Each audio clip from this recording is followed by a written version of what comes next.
Okay, good afternoon. It's Grant Cameron, and I have Deb Frew here with me, and we're going to be talking about my latest sort of obsessive interest is contact modalities. And Deb does tarot cards and has done it for many decades, from what I understand. Is an expert at it, but says she can read without the cards. So she is sort of like I would call sort of an intuitive, somebody who's tapped in. And she does a couple of things that I'm interested in talking about today. One is that, Deb, you have a class that you run. Can you tell me a little bit about the class that you run? And then we'll get into the conference. But first, the class, and you had a story that sort of may sort of give us some enlightenment as to what this is all about. Well, what are you teaching in your class, and where is it, and how would people in your area get involved if they happen to be there? Well, we're in the Chicago suburbs in Lombard, Illinois, and a center called the Gathering Lighthouse, and we meet on the first Tuesday of every month. It is a face-to-face group. I kind of call it the garage band because it's anybody who reads tarot can come at any level. And we work with, just learning new ways to look at the cards, new ways to tap in. And so this past week was really fun because having spoken to you and having listened to your talks, we decided that we were going to try some of these tricks to shut down the left brain. And so we had, first we had a discussion, and apparently there's a few television psychics out there who actually draw while they're doing their reading. So Alison Dubois is one, and there's another guy from Hollywood, I think, who just doodles while he's reading. So we decided we would first try to just doodle. We would just doodle and we would read for each other. And it didn't really do anything. It didn't give us any help.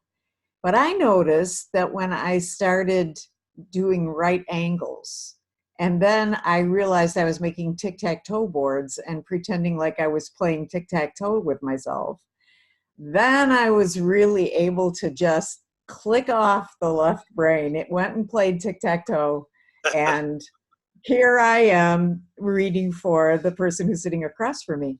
And it was really interesting. We found that right angles seemed to be the thing that caught our left brain. Oh, And that the circular doodles gave us nothing. And it was across the board for everyone. is that right? But yeah, angular things got the attention right away. And so we found it was very, very helpful. And so that's what we did in our class. And we used it, for the entire class just to see if it would break down, or, we were just having our honeymoon period with angles, or, you never know. And it worked through the whole class. So we were quite impressed because now I use this method all the time. Wow. If I'm talking to somebody and I'm nervous, I'll have a pen in my hand, and with my right hand, I'll just start doing angular things with a pen. Yeah, and it's really helpful. It just a question came to my mind because you're in Chicago. Have you ever attended the Bankston seminar there that they hold with the healing? Have you ever done that? I was in Chicago. No, I have not, but I've heard about it. It And seems to me that description, that's the one where you learn to rapidly move the images through your mind, right? Yeah, and they have to be ego images. They have to be left brain Right. images. You can't want to save the world. You want a new motorhome and a new car and stuff like that. And when I heard it, that's why I went to be trained. When I heard what they were doing, I'm saying, they're just sending the brain for coffee. They're getting, and that's what he says. You're getting the healer out of the way, and that's the way he says it. That once you get the healer out of the way, that's when it flows through. That's when the energy can flow through when you're out of the way. Absolutely correct. Yeah. The trick is to trust yourself to step out, because we identify so strongly with our egos, and we really believe all the negative chatter, that keeps us from making a leap of faith or a change in behavior. We're so used to being talked down from that it takes practice to step over the line. And You also had you told me about doing the tarot cards that you had um, actually developed a system where you actually play solitaire when you're doing Yes. readings, and that it sort of helps to improve it. Yes, because it's very easy to, well, let's say, for example, let's say I'm reading for you. I admire you, I follow your work. So I don't want to tell you any bad news. Yeah. I don't want to tell you anything that, might ruin that, conversation we're having. And so that really impacts the reading and it pushes you off the field and you can't play anymore. And so I play solitaire when I do phone readings. I play solitaire because it allows my brain to get busy doing a game in the back seat of the car while I'm on the field, just telling you the story that is basically being told to me. When you're doing the tarot, do you try to get information? Because if you know what happens with the remote viewing, they just give you a simple number, and they call it Right. the analytical overlay that they want.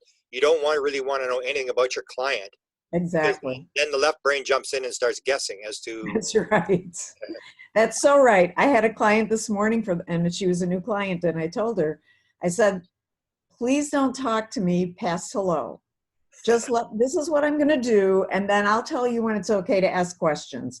But if you start filling in the blanks for me, it's going to throw the whole reading off. So just let me tell you what I see, and then we'll take it from there. Beautiful. And So then that, yeah, there's a big analytic overlay for sure. yeah, so it's sort of like everybody's coming to the same sort of conclusion through different methods. Like I have not used any of these methods. I had my own experiences, got this idea that this was going on, and then you start to see, that's what gives me encouragement when I see that you're doing the same thing and have that same sort of principle of, shutting down the ego mind, allowing yourself to go into the field or wherever you're going to get this stuff. Right. You're running a conference, and in the conference you bring in a number of different what I call modalities of Mhm. contact or of being able to get in the field or whatever you want to call it. Can you maybe sort of describe, first of all, where your conference is, when it is, and then maybe we can go through some of the people that you will bring in and how their modalities might sort of add to what we're talking about today. Sure. Absolutely. So the conference is called the Worldwide Metaphysical Tribe, and it is a networking group for professional metaphysicians because we've all been brainwashed to fight with each other. I'm the one who knows the answers. You don't know anything. I don't know what you think you're doing, but I do it better than you, and all this crazy stuff. Yeah. When really, I really feel the world is ready to listen to us or getting ready. And I want us to be working together in concert, in cooperation, instead of in competition, because we've just been brainwashed to that. There's nothing to it really. Yeah. So it turns out that I have a lot of psychic friends, and I decided to just throw a party for them, but it quickly turned into this conference. And it's held at a luxury Echo B&B in a tiny little town called Franklin Grove, Illinois, which is in north central Illinois. It's a town so tiny it has no stoplight. And Wow. yeah, it's really small, but it's way, way out in the country. And the date for it is August 10th. And the reason is because I always sync it up with the Perseid meteor shower, because we're out in the country. Let's watch the meteors. So I actually saw a UFO one year doing that, and that was really, really fun. Wow. It was far away, but How many years you've been running this? this will be the 6th year this August. And apparently you told me before you have quite a crowd shows up.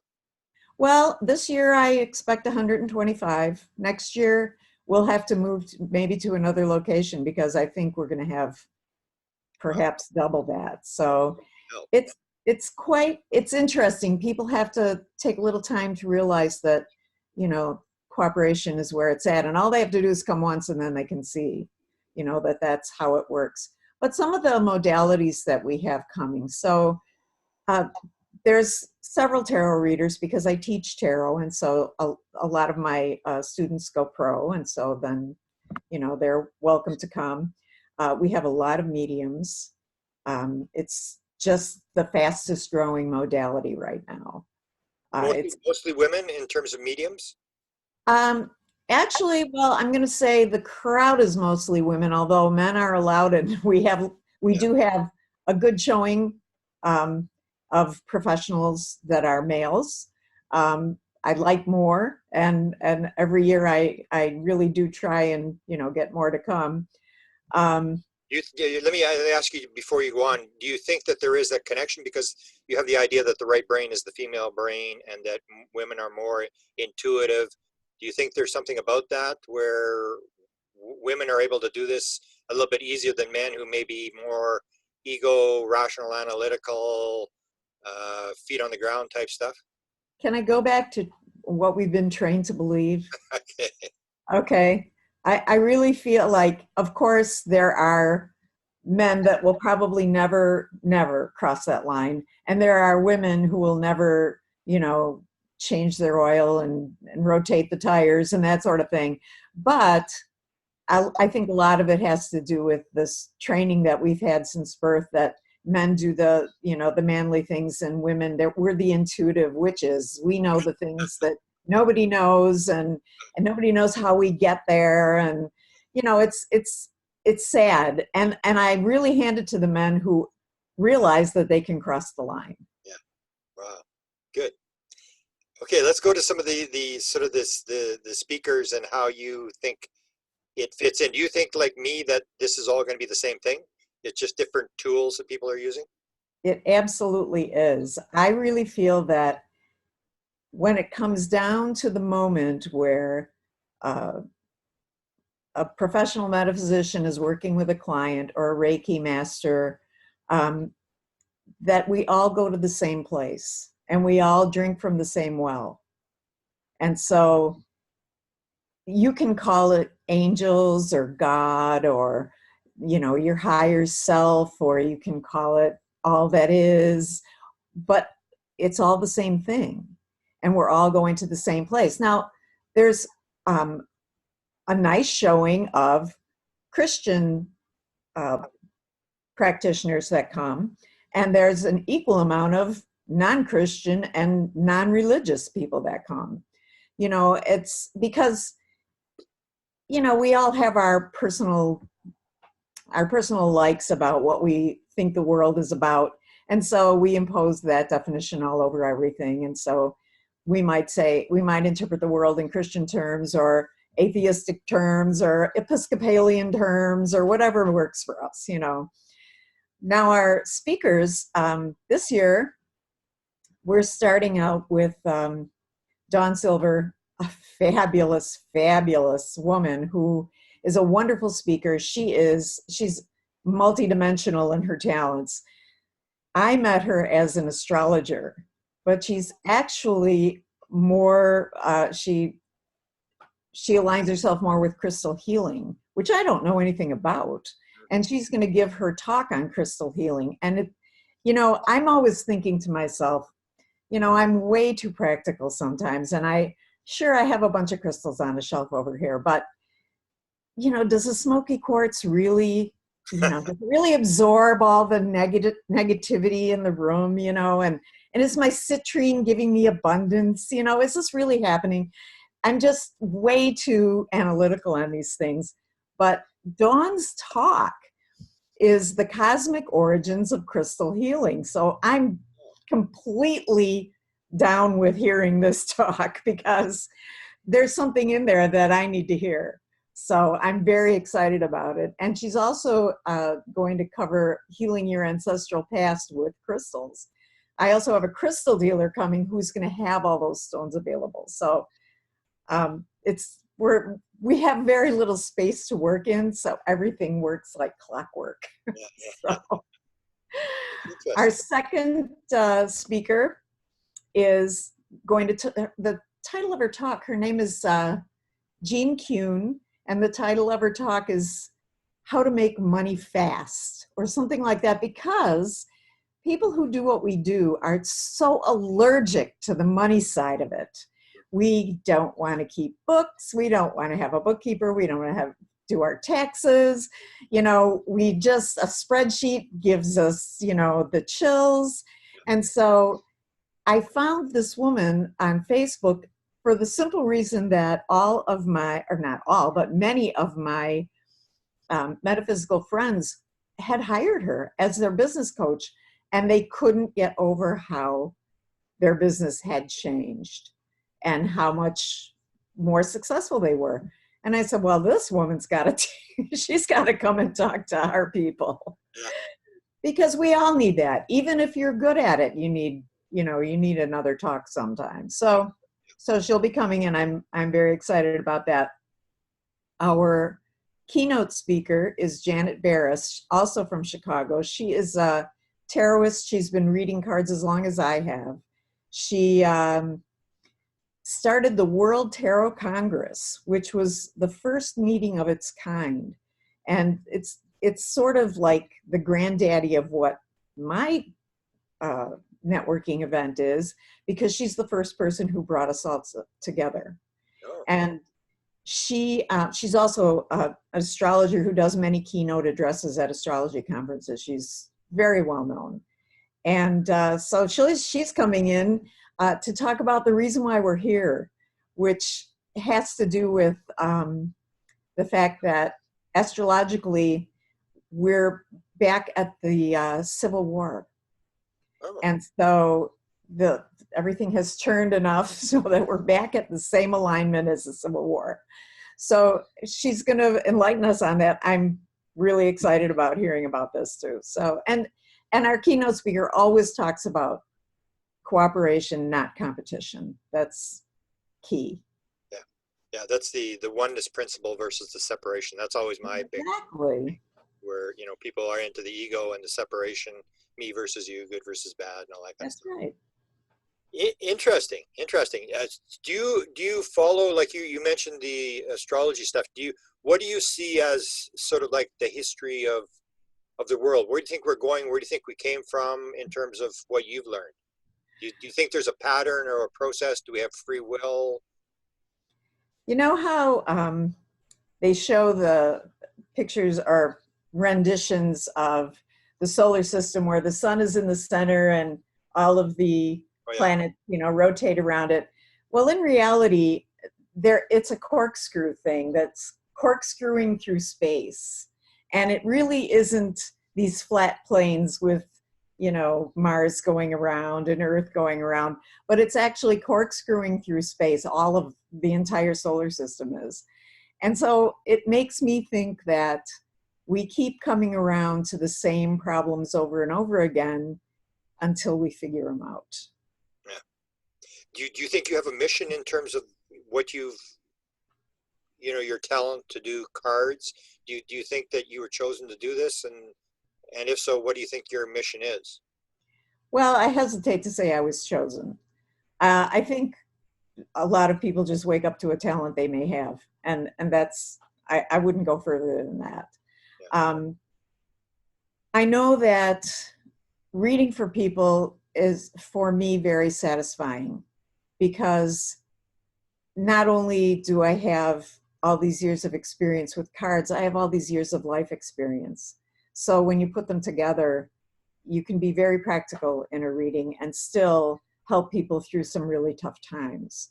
So I think that the actual, you know, was I called to do this? And I don't exactly see it that way. I see it more as we're all in it together and I'm doing my part. So it's sort of non-hierarchical, which is sort of how I see it. You're doing the cards. Can you give me, like, I'm always interested in this. We were talking about this thing at the beginning of the conversation about things that you use to get better. Like some people are better than others, and it may be just technique that they're using or using the proper thing. Is there 5 things that you can say that if somebody is, whatever they're doing, whether they're doing cards or whether they're doing, you know, reading tea leaves or whatever they're doing, is there 5 things that you can say, don't do this because this sort of blocks the signal, or this throws you off, or things that you should do? Because that would be part of your course, correct? In terms of trying to, Absolutely. everybody's And got the talent, but you have to sort of focus it in the right direction. well, it's focusing on nothing. That's the whole point, is to focus on nothing and yet allow everything to be um, Wow. a possible fragment of the story. So in tarot, you learn a lot of things. What do these symbols mean? What does this kind of card mean? You know, there's 78 cards. You have a lot to learn. But I always tell people in my classes, I would be an awful actor because I can't memorize anything. And so I can't memorize 78 cards. And some people read reverse cards, which I don't do, just because I can't.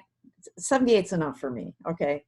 Um, but what I found is that you hold all of your knowledge, all your brain knowledge, all your left brain knowledge in a waiting mode. And then you concentrate on absolutely nothing. And the story starts to show. Now with cards, it's easier because I mean, there's stories right there. And people, I would say, so number one is to focus on nothing.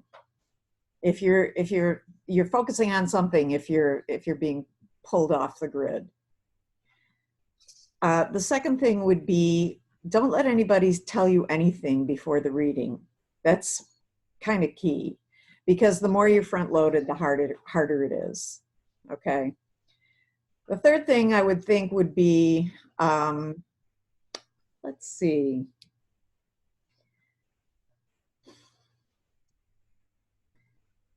Well, okay. This is another thing I teach in my class. In order to be a reader, you have to be able to allow yourself to go into a space of deep empathy. If I look at you across the table from me and I start judging you, oh, well, look at him, he's got gray hair, he's gonna die anyway. I don't think, look at, he has no style. What am I gonna say to him? You know, he probably has a boring life, which is so untrue. The stories that are at the other side of the table are so amazing. Everyone has a story. And if you start by saying, I don't know you, but I honor your walk, and I'm here to help you, you know, get through this part.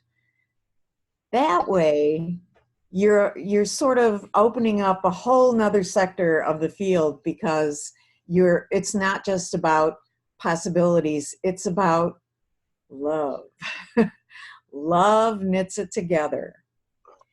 Okay, so if you give yourself that permission to love everyone as they sit across from you and know that they deserve the very best reading that you can provide, that would be the next step.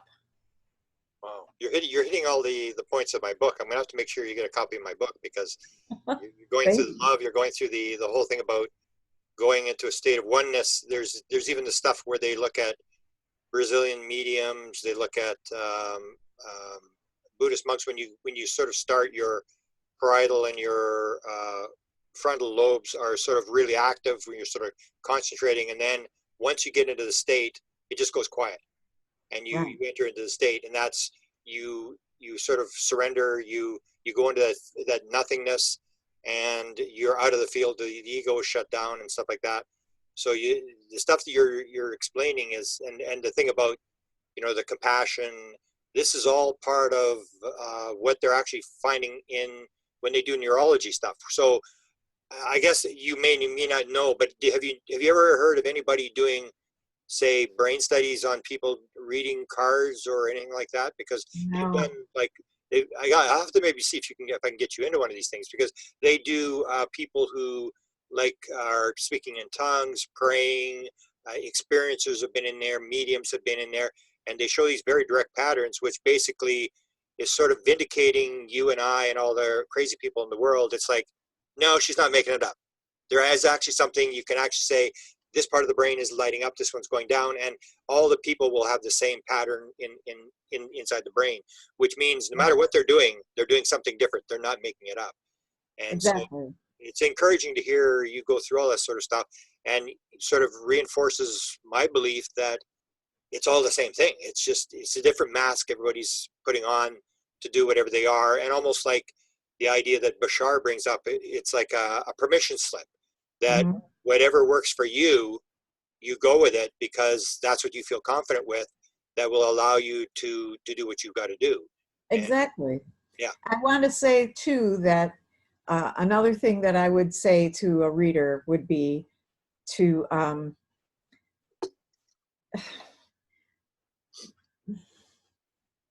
to not judge what's going through your mind, because what happens is when you've got the left brain busy and you're focusing on nothing with the right brain, stories start coming through, yeah, or impressions or feelings or smells or sounds.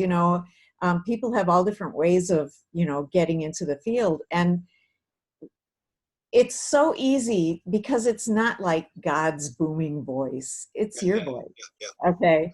And so it's so easy to say, well, that can't be it. yeah. Give me something big. That can't be it. That's basically the left brain trying to jump back in. That's where they Right. have these. The one that I just learned was this thing about koans. I didn't even know what they were. And these Right. are these Buddhist things where what's the sound of one hand clapping? And your Right. left brain is always trying to figure things out. So when it hears something, it goes, and it's getting trying to involve itself in the reading by, I can explain this. I know what this is, and it's guessing, guessing, guessing. Right. Where you have to keep it out, keep that voice, and just say whatever comes into your head, put it down, and analyze it later. Exactly. Yeah. Exactly. And sometimes I'll be telling a story to my client because this is what the cards are saying, and my my left brain is going, are you kidding me? Yeah, You're yeah, really exactly. saying this? This is And garbage. Yeah, but then the client will say, oh my God, how did you know? yeah, So yeah, yeah. That's as that's the long thing as I is, can just keep getting it off the stage, keep getting the hooked cane out and pulling it off. wow. Can you tell me so of all the years? Like I always like in my book, I may try to stick it in, but when I do these things, I always have like the ultimate story. What's sort of your ultimate reading story where you gave a reading for someone and it was sort of like, wow, it was like, It happens so often. um, Golly, I'll have to catch you in a little yeah, bit on that because sure. I didn't come prepared Yeah. and I really didn't Send it know. along if you get something like that or a very bizarre story, because I like to put it in when you're explaining the different modalities. There's always one sort of story that's sort of like you go, wow, because a lot of people when they're reading about this stuff, they're really not into the technique or they couldn't care less how it works. They just want tell me a good story, and once you Right. tell them a story where even if it's just a like for example, I did the book on music where people get songs in dreams, and of course, the ultimate one is Stuart Sharp, whose son dies, and he buries his little newborn son in a shoebox. His wife is still in the hospital, just about dying.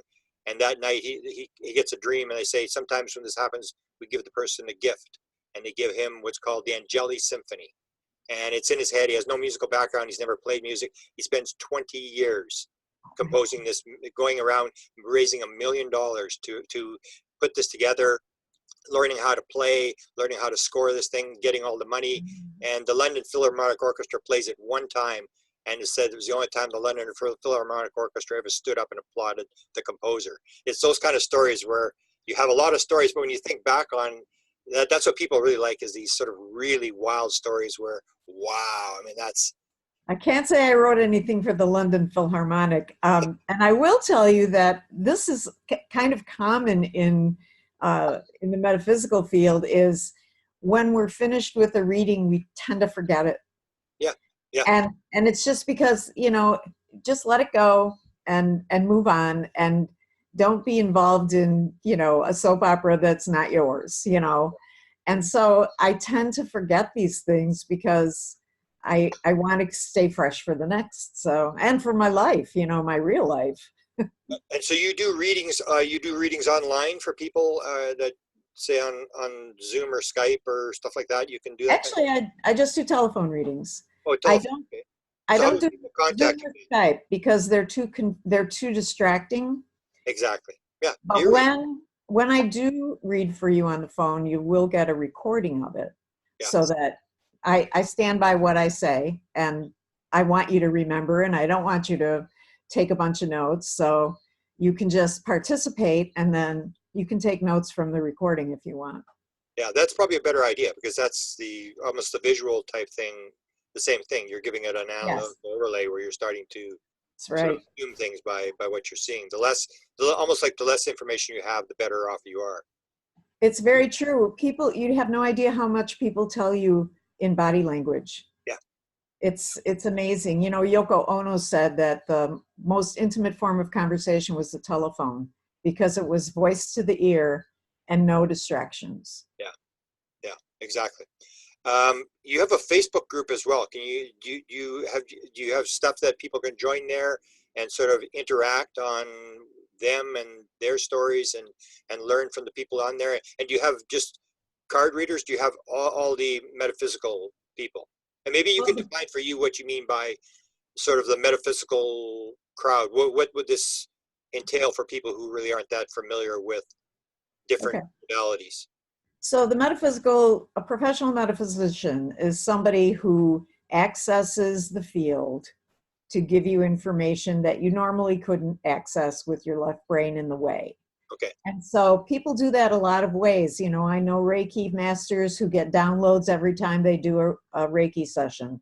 So that's considered, and I mean that they're considered professional metaphysicians in my book. And what do you mean by a Um, download? What kind of stuff are they getting? I've never heard that.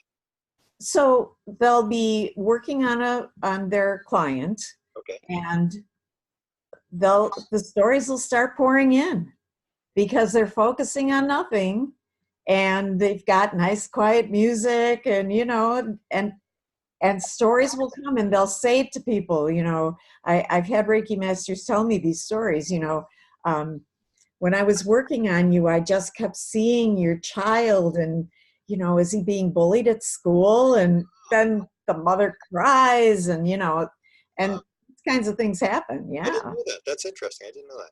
absolutely. As long as you can follow the very loose protocol, you can get there. It's not that difficult. So there'd be a lot of crossovers in terms of you're doing one modality and all of a sudden something else is happening where, Absolutely. Absolutely. I read for someone once who I was sitting next to at a conference, and I didn't have my cards, and I couldn't have laid them out anyway. We were sitting in our seats, yeah. and she just asked me to read for her, and I knew I could get to that space because I know where it is. Mhm. And so I said yes, and we did it in between talks. Wow. So let's go to the Facebook group. What happens on the Facebook group and what is it and I haven't still linked up there, but Yes, let's, you have. You're on. am I on? Mhm. Okay, I did. So I'm like a card reader. I forget as I do it. I've got so So many things going on at the same time. But anyway, the so you have all different modalities are on there, and Yes, this is a group that's for the networking event that I throw every year okay, because it's difficult to get information out to people. I email them, I have a radio show that I tell them, things on because some people prefer their information that way. I have a group page called, you can just look up Worldwide Metaphysical Tribe and you'll see it. It actually has the date 2019 August 10th, and if you go there you'll get to see our last 4 years of our event, and you'll see lots of pictures of us in action, plus just the actual place we're going to be. People can say whatever they want or jump in and ask questions, but it's mainly geared towards this event because it's so hard to get a hold of so many people in so many different ways. So and what's it called? Did you it's tell the me? Worldwide Metaphysical Tribe. You can find it on Facebook that way, Beautiful. Uh, also Instagram. And you mentioned just now a radio show, so tell me about that. So whenever I've had enough people email me or call me up with the same question, then I do a radio show. So I have a blog talk show called Worldwide Metaphysical Tribe. Wow. And all I do is get out the information that I need to get out. So for example, we do offer a ticket with dinner or a ticket without dinner. And a lot of people have opted to not have the dinner. And then they realize that we're in the middle of nowhere. And what are they going to do for dinner? And so I'm getting a lot of calls like, can I buy a ticket for dinner? So I've set up a thing so that that can happen. And I'm going to let everybody know. Oh, wow. So that sort of thing. So how often would you do a session like a radio show? Just whenever. Wow. It's coming out to be about once a month. So the link would be through the Facebook group. Yes. Oh yeah. Everything's in Facebook. I'll put up a link for the radio show when it's live. I'll put up a link for just to say there's an email in your inbox, You interview your speakers? I'm sorry? Have you ever interviewed your speakers? Because sometimes they'll do that for conferences where I'll just take the conference and I'll interview each of the speakers and put them up, which, get some coverage, where the people, because people, what I find is sometimes the problem at conferences, maybe not with yours, because people all sort of know, but there's one particular conference in the United States where they're bringing a lot of foreign speakers. Mm-hmm. And I say, this is like $1,800 a ticket. You need this person interviewed.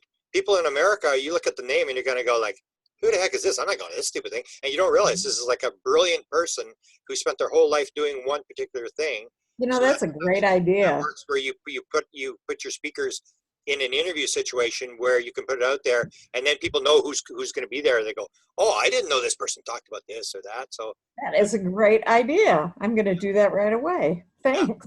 Yeah, because it does. I think it does help, especially if you're bringing in people who aren't in the general. They're not tarot readers. They're sort of something else. People are going to go, crystals. Who wants crystals? I mean, it's like you. I'm not into crystals. I'm not gonna.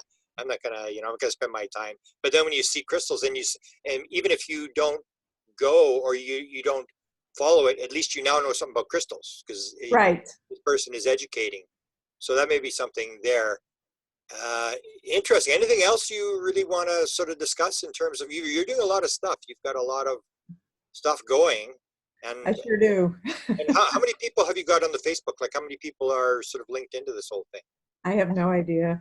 Yeah, probably. I'm so busy. I never even look. Wow, it's interesting. I'll maybe I'll go through and I can put on my Facebook. I can get a lot of traffic. So if you have anything that's really interesting that you want out there, I'll put on my Facebook, and there'll be lots of people. And a lot of my people, more and more, they're less UFO people and more consciousness people and people into modalities and stuff like that.